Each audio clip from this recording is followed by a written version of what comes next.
Hello, I'm Michael Burke. Many of us are keen to find out about our family tree, but what if there was a pot of gold to be found at the end of it? To find that you're part of an inheritance is quite a shock. But I didn't think it was 1.3 million. Finding forgotten families is the job of the heir hunters. They use genealogy to locate the next of kin who are in line for unexpected windfalls. You are Virginia? I am. A visit from the heir hunters can change lives. Suddenly to be thrust into this new family, it's been a real roller coaster of a ride, it really has. I feel very proud of my father. He went through such a lot to give us what we've got today. You never know when they might come knocking at your door.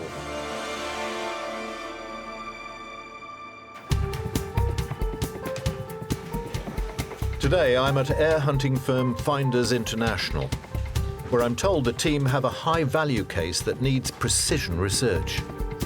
Any decision that's off the mark could prove to be a costly mistake. Leading the search is case manager Camilla Price.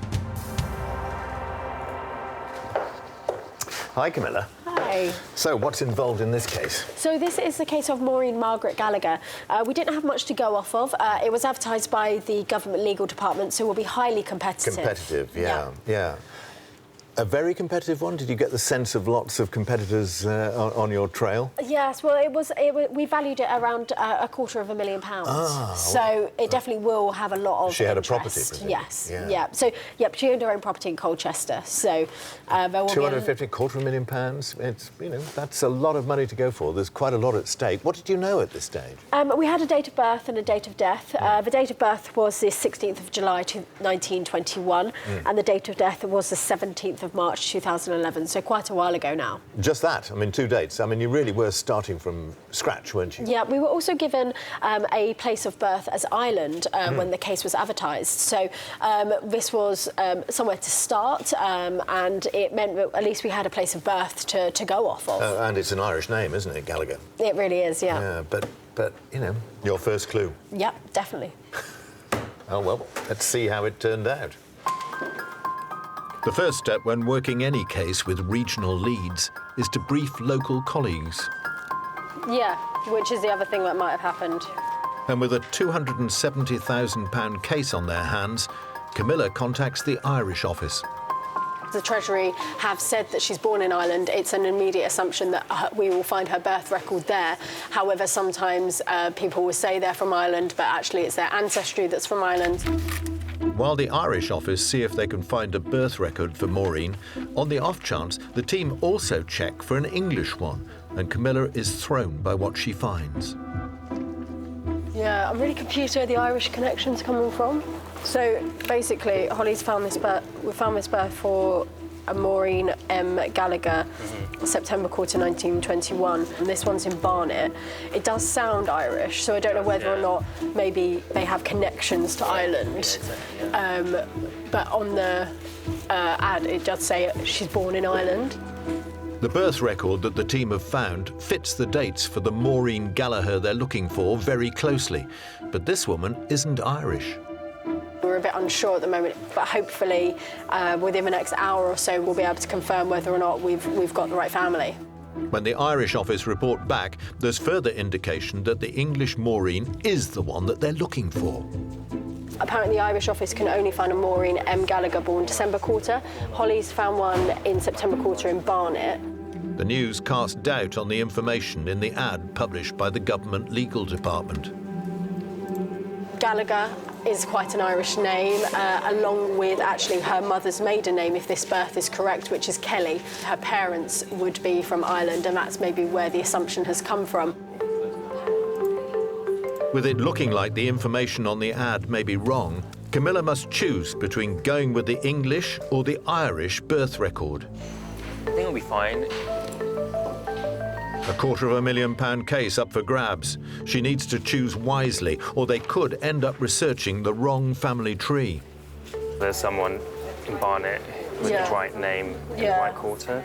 The team order the English Maureen's birth certificate, which will confirm her exact birth date and parents' names, and clear up the issue. In its absence, they decide to plough on with the English-based research. We're still going with what we have at the moment because we don't have any other options. We can't seem to find anything else which matches. So I think this is the best bet that we have for the moment. In order to see if they can glean any more clues about the English Maureen's family, travelling representative Peter George is sent to her last known address in Colchester. We're going to be knocking on some neighbours' doors to see if we can find out a bit more information from them, because the information we have at the moment is very sketchy.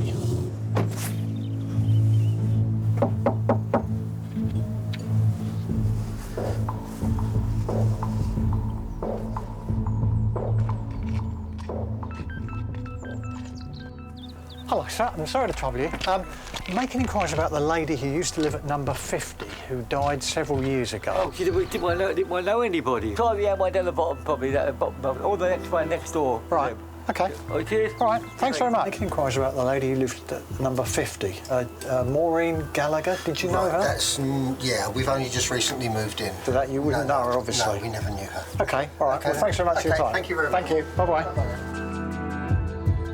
Any clues that Peter can find could help to confirm that they're working the correct Maureen. Hello, sir. Hello. I wonder if you can help me. My name's Peter George and I represent a probate research company called Heirs International. Oh, yes. And we're making inquiries about Maureen Gallagher. Do you know of any relatives she might have had? Well, not that I know of. The only people that used to visit her was a Catholic priest and tradesman. She may have been Catholic, but with no solid leads to Ireland, Peter calls it a day. Hello, Camilla. How's it going? I certainly found some people who knew her. She was described by all the neighbours as very, very reclusive. A lot of the time she wouldn't talk to them, and that was really about it. They knew nothing else about her. Right, all right, well, thanks for doing that, Peter. And if you, I think you're good to head home. It doesn't seem to be much else that we can really do at the moment. With the neighbour unable to provide any helpful clues about Maureen. In the office, Camilla has been looking for any marriages or possible children she may have had. She lived on her own, she was a spinster. She died in 2011 as well, so she's never living with anyone, so I can't say, oh, she was married. And thing does say miss. She died unmarried and without children. So the next step is to see if Maureen had siblings, and from the English records, they think they've identified her parents. The father looks as though he is using Charles Michael, but I think this is the correct birth for him, and he's just plain Michael. Working on the assumption that Maureen's parents were Charles Michael Gallagher and Margaret Lucy Kelly, the team cross-reference the names on birth indices and find a potential sibling. There's a brother called Gerard. He passes away in Hitchin, marries twice but doesn't have any children. Having turned up a blank on close kin, the search for heirs must now move back to maternal and paternal families to find aunts and uncles. Holly, would you mind looking into the mother's side? Camilla splits up the research. So I'm looking into the Gallagher surname. Maureen's father was born as a plain Michael. And using that, I've been able to then go back to the census records and look a little bit further back. A quick search through the census, and Amy finds who she believes to be Maureen's father's family. I've just about managed to locate his parents and several brothers and sisters for him. Maureen's grandparents were Thomas Gallagher and Winifred Connor. They married on the 15th of May, 1876. The census also reveals that they had 7 children, including Maureen's father, Charles Michael. That looks good, doesn't it? Yeah, it looks like it's probably right. So I'm going to go. Yeah, OK. Holly's findings also suggest that it was not Maureen's parents, but most likely her grandparents, who were Irish-born. So we finally found a bit of an Irish connection. It looks like Maureen's grandfather was from Ireland. Not as direct as we hoped it would be, but probably the best bet that we have. The team now need to find these aunts and uncles or their children to confirm their discovery and move a step closer to finding heirs. see if we can speak to anybody and they might be able to give us a bit more information. They now have a strategy, but without Maureen's actual birth certificate to prove they are working on the correct woman, all this hard work could turn out to be for nothing.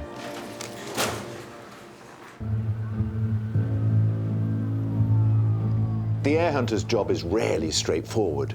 Even when they track down the formal records that make up the family tree, there's no guarantee they're always accurate.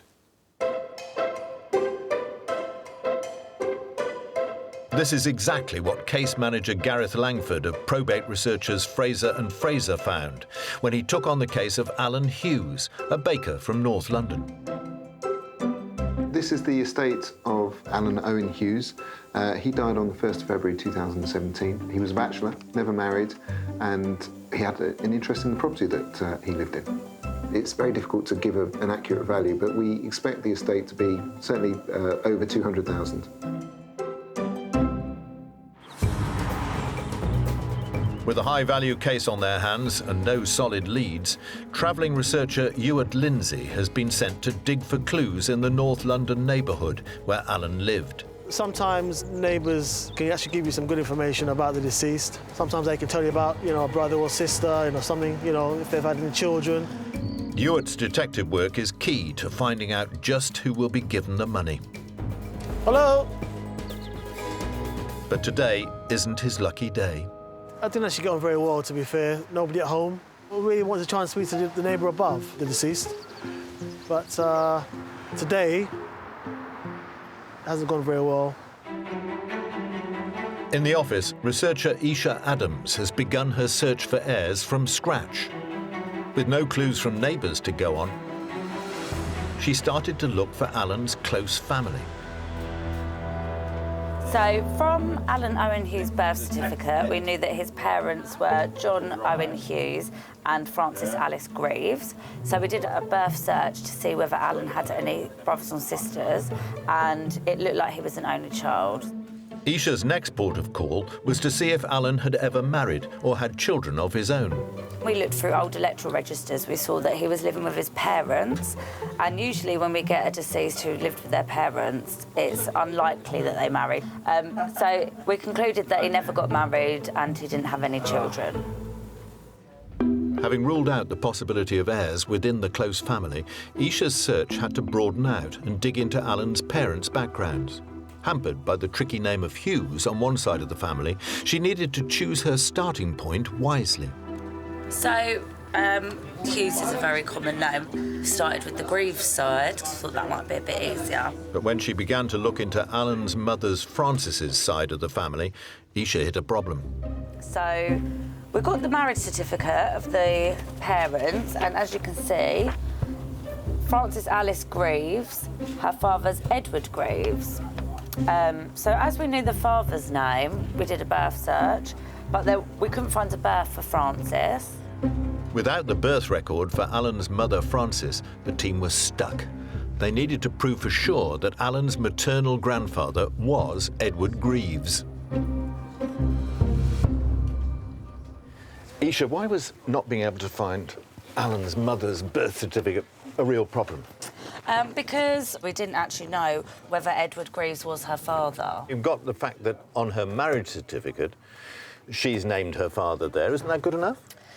Usually, yeah, because when we then look up a birth, she would have been Frances Alice Greaves, and we'd know that her father was Edward Greaves. But you didn't have the birth certificate. But the fact we've got no birth certificate under the surname Greaves, we're starting to doubt whether Edward Greaves is actually her father. Why? It's on the marriage certificate. I mean, do people actually make up dads to stick on marriage certificates? Is that common? I have seen that before, like a lot of people, when they're born illegitimately, when they get married, they might just put a father's name down on their marriage certificate. There's not usually a lot of information on it. It would just be a first name, a surname, and possibly deceased, or just a random job. Because they're a bit embarrassed? Probably, yeah. So, obviously, the birth certificate, for two reasons, is hugely important. But were you completely stymied, or did you have any other avenues to explore? Because she's born around 1910, we can try and have a look for on the 1911 census. Following this avenue for more clues, Isha looked up Frances and her mother's family. We found a census where she's living as a granddaughter with her mother, Elizabeth Ann, who's been married a year and has one child. Isha could also see Frances's grandparents and her mother's brothers and sisters. But although her mother Elizabeth stated that she was married, there was no sign of Frances's father. Edward isn't on the 11 census. The new revelation suggested that Edward Greaves may not have been her father. It was now critical to find Frances's birth record, so Isha decided to change tack. We thought maybe she could have been born just before the marriage, therefore she would have been born under MacDonald rather than Greaves.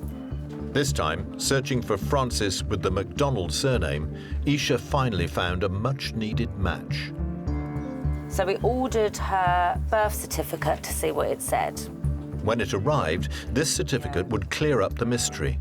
In the meantime, Isha pushed on with the maternal family tree. Using Frances's mother's name and her supposed father's name of Edward Greaves, she looked for a marriage. We found a marriage in December 1910 in Neath. On a roll, she then started looking for any children they may have had, and she was in luck. We did find 6 other siblings, and those were John James Greaves, Margaret Greaves, Thomas Edward Greaves, James Greaves and Nora Greaves. It was great news. With 5 aunts and uncles of Alan's to research, the hunt for heirs was looking hopeful. But Isha still needed Frances's birth certificate to tie it all together and prove beyond doubt the identity of her father. But we were still a bit concerned. After doing all the work, it's annoying. And then, finally, it arrived. But it wasn't the news that Isha wanted to hear. So as you can see from the certificate, we've got Frances Alice Greaves. Her mother is Elizabeth Ann MacDonald, but unfortunately, we've got no father on the birth certificate, which would suggest that she's illegitimate. Because of this certificate, if we find heirs on the father's side, it means the whole of the maternal side would not be entitled. Isha and the team had wasted crucial time working up a whole side of the family who might now be cast aside. So they wouldn't be entitled because they would be half-siblings and not full siblings. If all of the full brothers and sisters have deceased and passed away, then the half-blood siblings would be entitled. They would now have to focus on the more difficult name of Hughes on the paternal side. And if they found heirs there, all work to date would be in vain.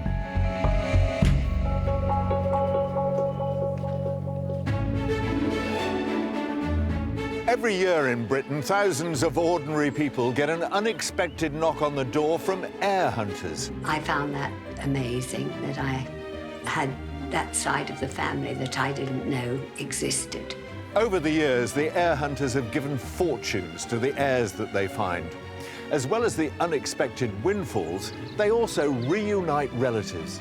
We read about it happening all the time to other people, but never happened to me before. There are still hundreds of estates left unclaimed. Listen carefully for the names. If you recognise yours, then one of them could rightfully belong to you. Today we've got details of 2 cases on the Government Legal Department's unclaimed estates list. Our first case is that of Kathleen Elizabeth Pullen. Kathleen died on the 24th of December 1988 in Sutton, London, aged 73. She was born in Edmonton, London on the 26th of April 1915. Kathleen's maiden name was Langford, and she married Frank Pullen in 1943. Perhaps you are part of the Pullen family. Our next case is that of Dorothy Ann Roderick. Dorothy died on the 13th of May 1993 in Clapham, London, aged 81, and was born on the 23rd of December 1911. Perhaps you know of the Roderick family. If so, the windfall could be coming your way. At London firm Fraser & Fraser, researcher Isha Adams has been searching for the living relatives of Alan Hughes, who died on the 1st of February 2017, aged 70. Efforts by their travelling researcher to learn what they could from Alan's neighbours hadn't produced any leads. Nobody at home. We really wanted to try and speak to the neighbour above the deceased, but they weren't home.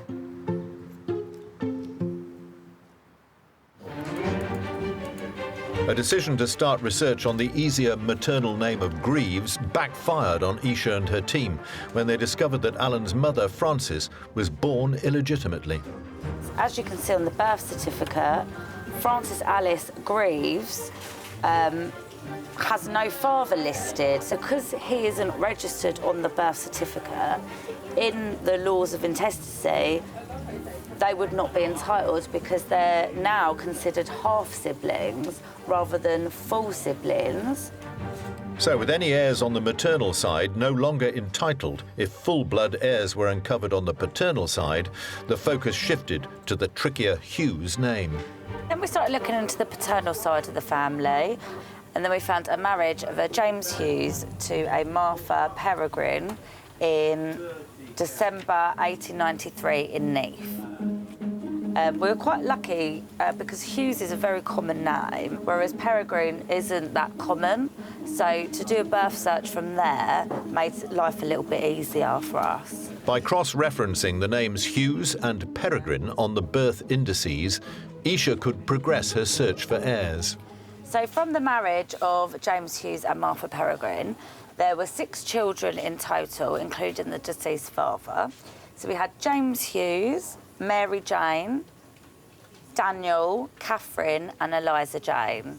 So luckily we've got 5 aunts and uncles, so we're hoping that from these we'll be able to find some heirs. It was good news for the heir hunters. If any of Alan's paternal aunts and uncles went on to have children of their own, they would be his full-blood cousins and heirs to his estate. So when we started our search, we had to look into Daniel Hughes, and then we had his birth certificate. He's born the 20th of August, 1898. However, a closer look at Daniel's death certificate revealed something troubling. Daniel Hughes dies on the 25th of August, 1898, at only 4 days old, and his cause of death was asphyxiation caused by a cord being wrapped around his neck at birth. Quite a sad story in itself, really. During the 19th century, the majority of women in Britain gave birth at home with the help of midwives or family members. Home births would have been very much the norm. Maybe about 1% of births would have taken place in hospital. With obstetric medicine still a relatively new science at the time, hospitals were not the first choice for women in labour. We might easily assume that when birth went into hospitals, then childbirth became much safer. But the historical records show us that quite the opposite was the case. At the turn of the 19th century, hospitals were reserved for the poor and destitute. On the whole, hospital was a pretty dangerous place for a woman to have a baby at that time. With hospitals often insanitary and medical skills poor, it was up to midwives to look after women in labour. There was quite a variety of midwives in Britain, and different midwives would have catered for different social classes and different income levels. But with midwives often self-taught on the job, they varied in experience levels, and not everyone could afford the best ones. Midwives were really self-employed women. They might have had a scale of charges according to who the client was. We know that the poorest women tended not to actually use experienced midwives. They'd be more likely to be attended by a neighbour, a family member. In these circumstances, the outcome for a family like Daniel's was all too predictable. Looking at Daniel Hughes's birth and death certificate, one of the first things I noticed was the occupation of the father. As a stone miner, he may have been on quite a low income. And as a semi-skilled worker, there would be little money to pay for a midwife. This might explain why it was the maternal grandmother who was present at the birth. And this lack of money, and in turn expertise, inevitably led to Daniel's death. If there had been a midwife in attendance at Daniel Hughes's birth in 1898, the chances are the problem of the cord round the neck would have been detected by the midwife and the baby might have been saved. In the office, the confirmation of Daniel's death meant the end of his line. So Isha had to look for clues as to what had become of Alan's other relatives. So after the tragedy of Daniel passing away at such a young age, we were looking for the other aunts and uncles. And another one we couldn't find anything else for was Eliza. And then we had to look for an infant death for her. And unfortunately, she too died very young. This second young death had also reduced the possibility of finding an heir. So out of the 5 potential aunts and uncles that we had to look for, after 2 have died very young, we've now got 3 that we need to have a look for to see whether they produced any heirs. So only 3 lines of inquiry left: Alan's aunts, Mary and Catherine, and his uncle James. Hoping to discover marriages, the team delved into their records. So things we're looking up as the 2 aunts and the remaining uncle, all married. If any of these marriages had produced children who were still alive, they would be Alan's paternal cousins and full-blood heirs to his estate. So first of all, we looked into Mary Jane Hughes, who married Isaac Harris in March 1925 in Neath. They had 2 children, Glyndwr and James. Unfortunately, Glyndwr, even though he married, he passed away in 1990, but he didn't have any children. While the team worked out what had become of Alan's other cousin and his other paternal uncle, James, Isha moved on to the line of Alan's aunt, Catherine. It was here that she finally began to see results. Catherine Ellen Hughes marries Albert James in December 1921 in Neath. They had 3 children, Harold, Gary and John. If any of Catherine's 3 sons were alive or had children, they would be Isha's first heirs. Gary James marries Patricia Elizabeth Callahan. They marry in 1967 in Pontypridd. They had a daughter, Julia Elizabeth James, who marries Michael John Clancy, and that brought us to our first heir. Finally, the team had their first full-blood heir.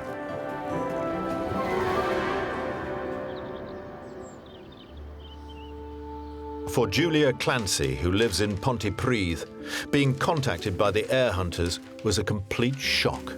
I didn't know Alan. I was aware that my father had aunts and uncles and cousins, but unfortunately I didn't know Alan and never had the opportunity to get to know him. For Julia, Alan's cousin once removed, his existence was a complete mystery. My grandparents died when I was very young, so I was 4 when my grandmother died, and she was Alan's aunt. So I've got no recollection of her ever speaking about her brother or nephew, because I was just too young.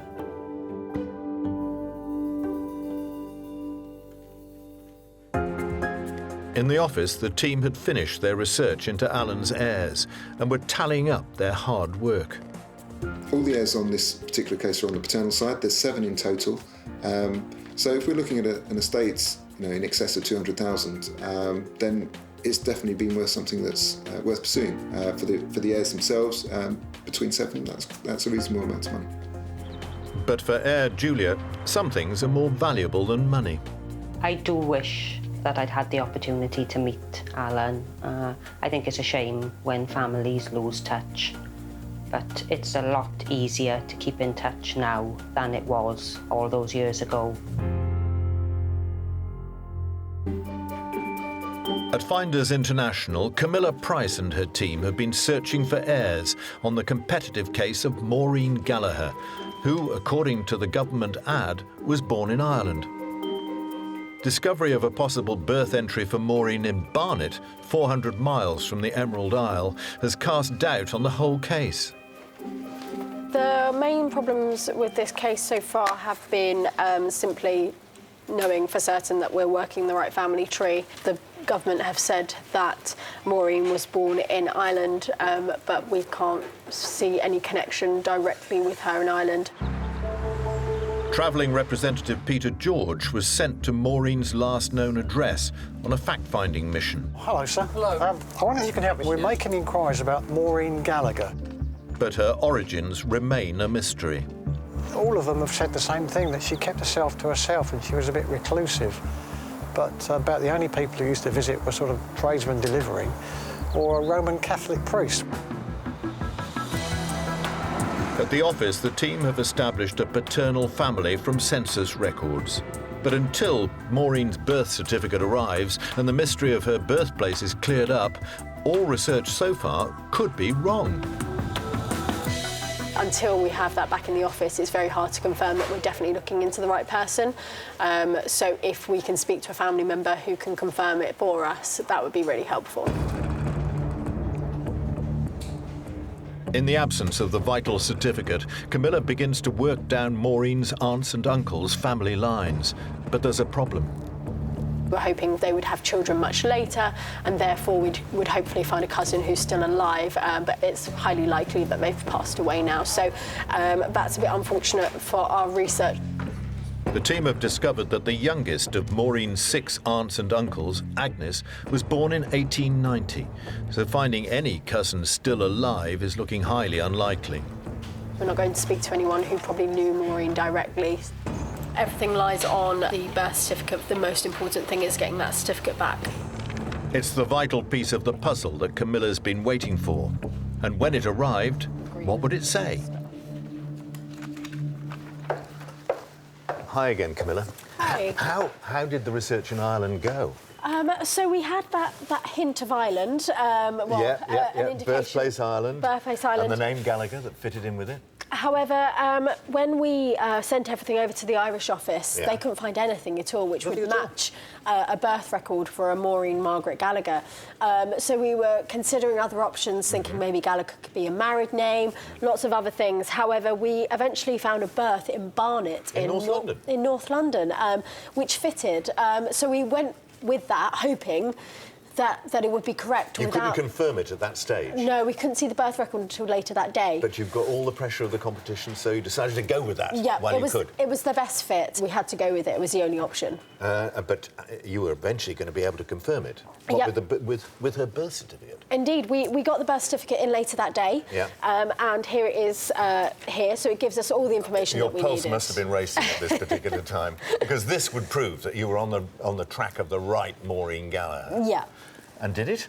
Well, there she is, Maureen Margaret Gallagher. Now, the thing that would presumably prove it is her date of birth, because the date of birth isn't actually on the register you were looking at, was it? You knew the quarter in which she was born, but not the actual day, and that would be the confirmation. Yeah, we needed it to match what had been advertised that day, so that's what we were really looking for. Right name, Maureen Margaret.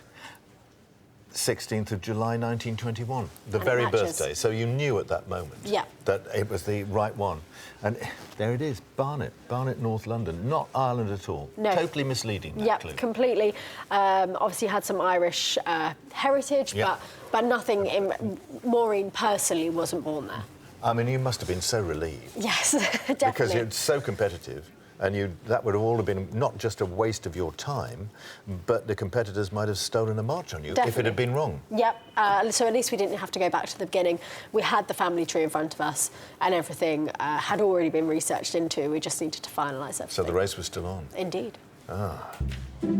With the good news that they've been working the correct family, Camilla and the team waste no time descending the lines of Maureen's aunts and uncles to find living relatives. So from our research, it looks like the paternal side had 6 stems by 1911.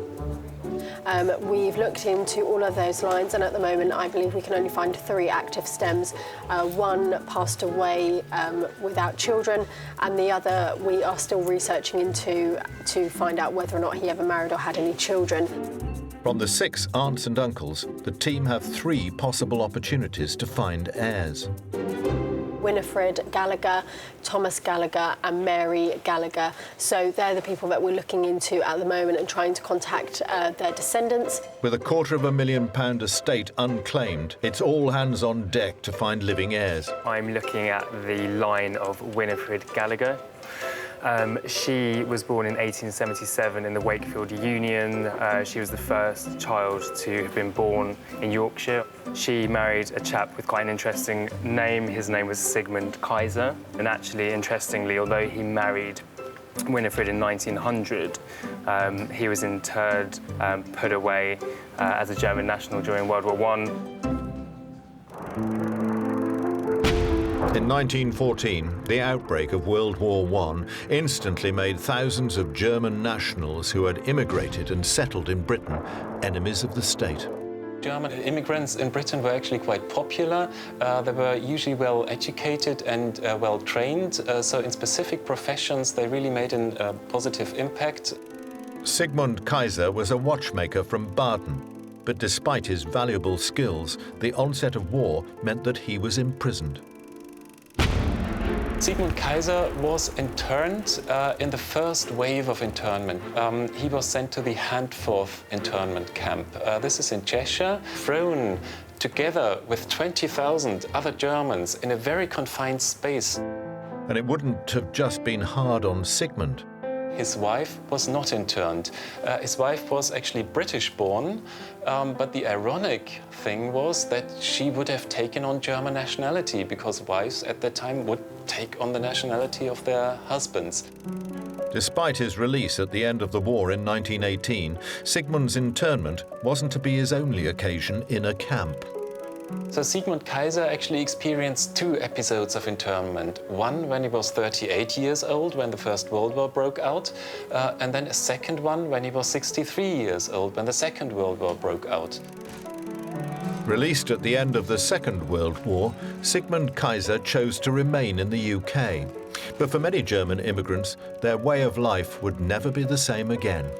Germans tried to keep a low profile after the wars because they just didn't want to speak German in public. They didn't bring up their kids bilingually. They just wanted to integrate. So that's the reason why that story has been more or less lost.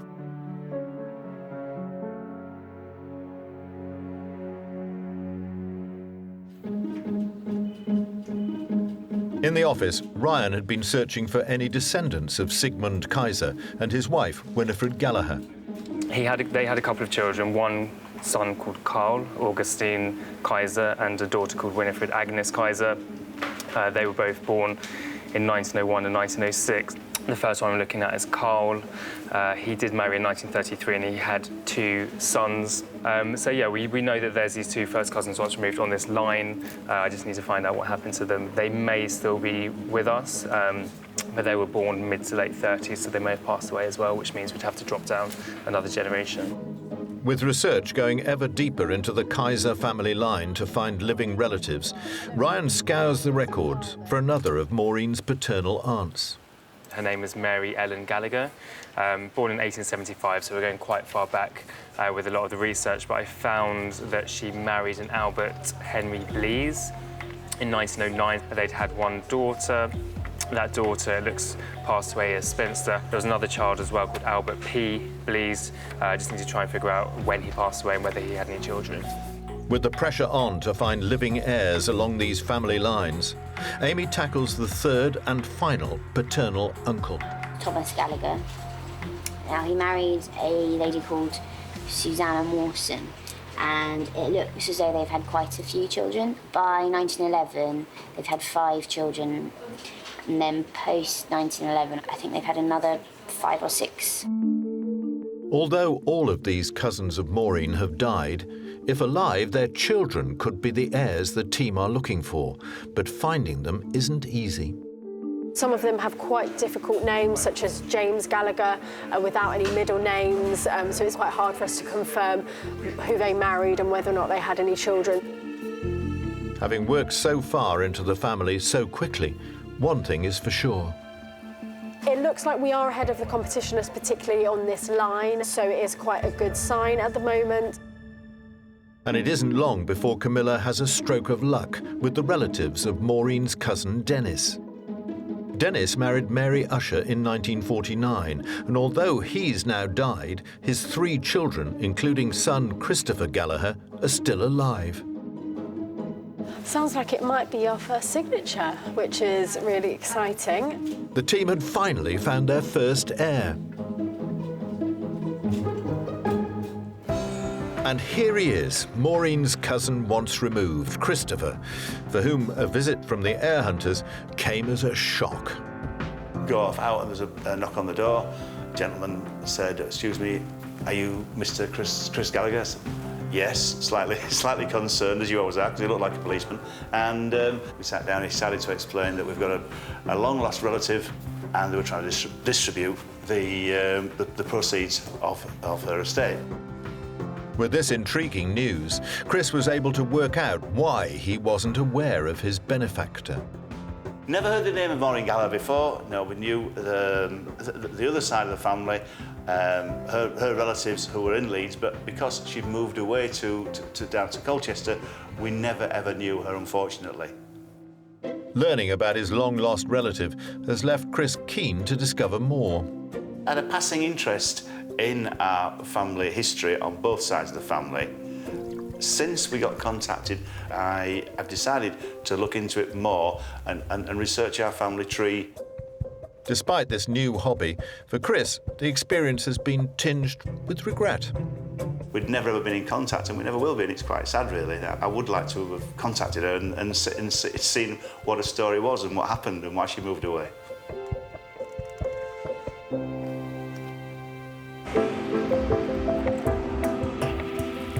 In the office, research is still going on, but Camilla and the team have signed up several heirs to receive a share of Maureen's £270,000 estate. So there are quite a few lines of inquiry on both sides of the family tree. The paternal side does seem a lot bigger than the maternal, so there's a lot more heirs to contact. But we're happy with everything, how it all ended up. It was a bit of a tough start, especially with the ongoing problems with the birth record. But as soon as we overcame that and were able to start speaking to people, it's all turned out okay.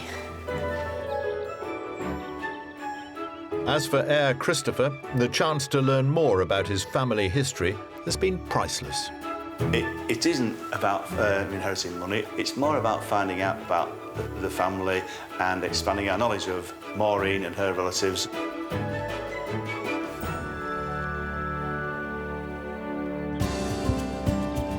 A few months after tracing Maureen's family members, a valid will was discovered in her property. The relatives the heir hunters tracked down will not inherit. Instead, Maureen's estate will be divided among the charities that she supported. With the door closed on another case, where next for the heir hunters? Maybe it could be you getting an unexpected knock on the door. Until next time, goodbye.